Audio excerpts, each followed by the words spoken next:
Nicky Morgan. Thank you very much, Madam Deputy Speaker, for allowing me to make a contribution in this debate on a very important bill, which is, I think, essential in carrying out the coalition government's policies. I was going to say what an excellent debate we've had so far, with some very thoughtful, I think, contributions on all sides of the House. And I think that the Honourable Lady just spoken has also given a very thoughtful contribution. I'm afraid to say I think the Honourable Member for Eltham let the side down, his side down completely, with his completely offensive remarks about how the people on this side of the House view the National Health Service.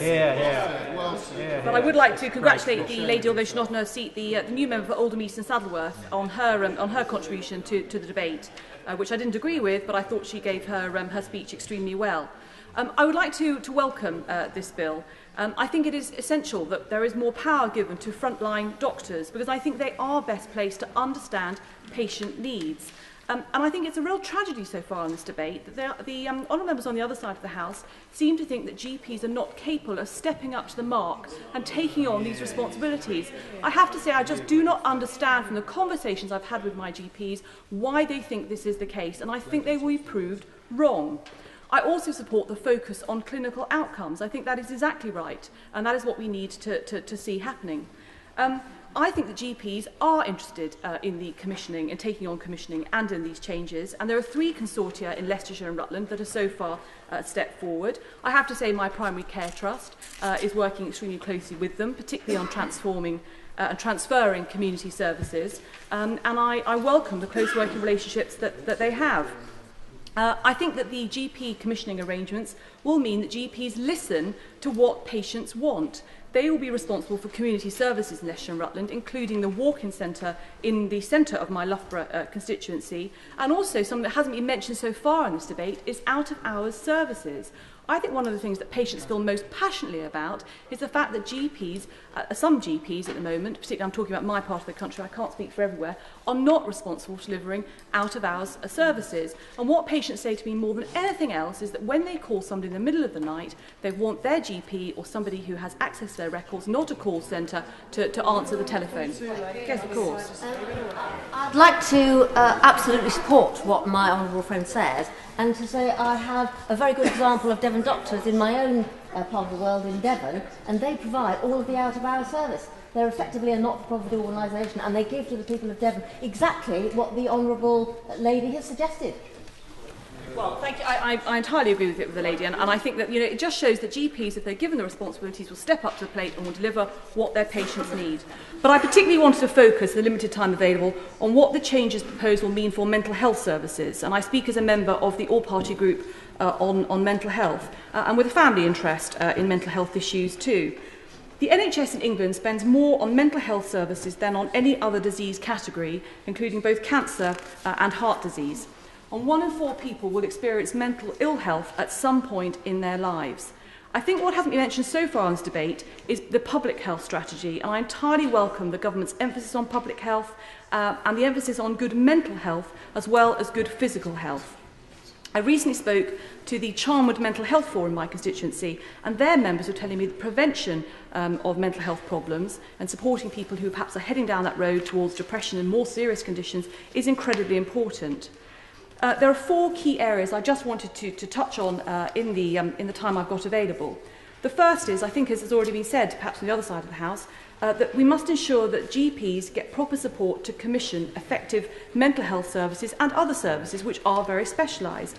Now, that support could come from the National Commissioning Board, it could come from third sector organisations, and it could come from patients. And that's why I think GPs will step up to the plate, because they will ask their patients and they will listen to them in designing and commissioning services.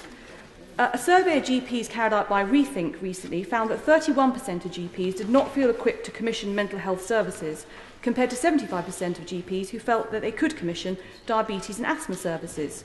42% said they had a lack of knowledge about specialist services for people with mental illness, and 23% said they had a lack of knowledge about mental illness in the first place. And I would just say tonight a recent case study from my Loughborough constituency, where I was told that one of my constituents who was suffering from complex mental health conditions, but his GP appeared to have no knowledge of personality disorders and saw the problem as largely behavioural. The relationship between constituent and GP deteriorated, and therefore my local Rethink Carers group stepped in and helped them to find another GP. Now, with consortia, it could be that GP in a different practice have that specialisation, and therefore the GP, realising his limitations, is able to speak to the GP in another practice, and also to engage with carers groups like Charnwood Mental Health Forum or Rethink in terms of making sure there are special services available for patients. Of course, I'll give way. Does the honourable member, is she concerned, as I am, that a recent survey by Rethink showed that 95% of GPs didn't feel that they had the sufficient expertise to commission mental health services?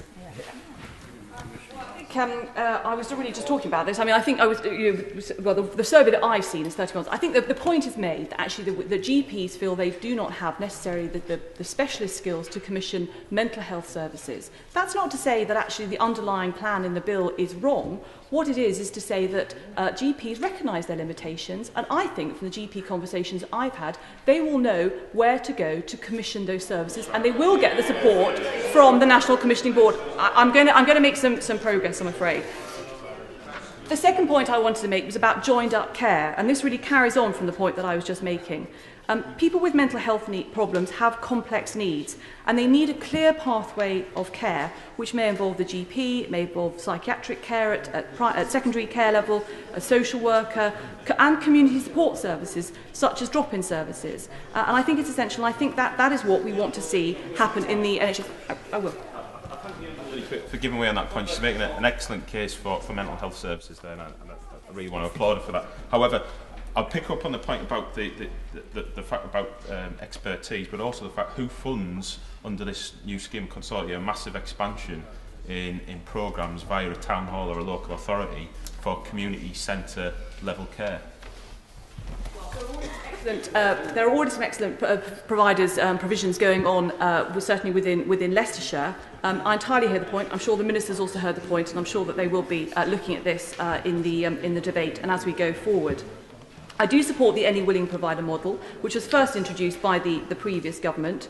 Often it's patients with mental health issues who benefit from care at different levels and with different therapies. But it doesn't all have to be at primary or secondary care level. As I've already mentioned, there are organisations such as the Charnwood Mental Health Forum and other drop-in centres which do offer excellent services, and they have to be part of the GP commissioning and the services that we're going to see under the bill. Finally, we're talking about public health involvement and through Health Watch and the local health and wellbeing boards, which is critically important. We must ensure there's broad representation in those sorts of organisations. Research has shown as well from Rethink that stigma and discrimination affects 9 out of 10 people with mental health problems. And the boards and these organisations must ensure those most vulnerable patients are listened to. At a recent APPG meeting, one of the contributors said, "We all have mental health, it just depends how good ours is." For too long, mental health has been a Cinderella service.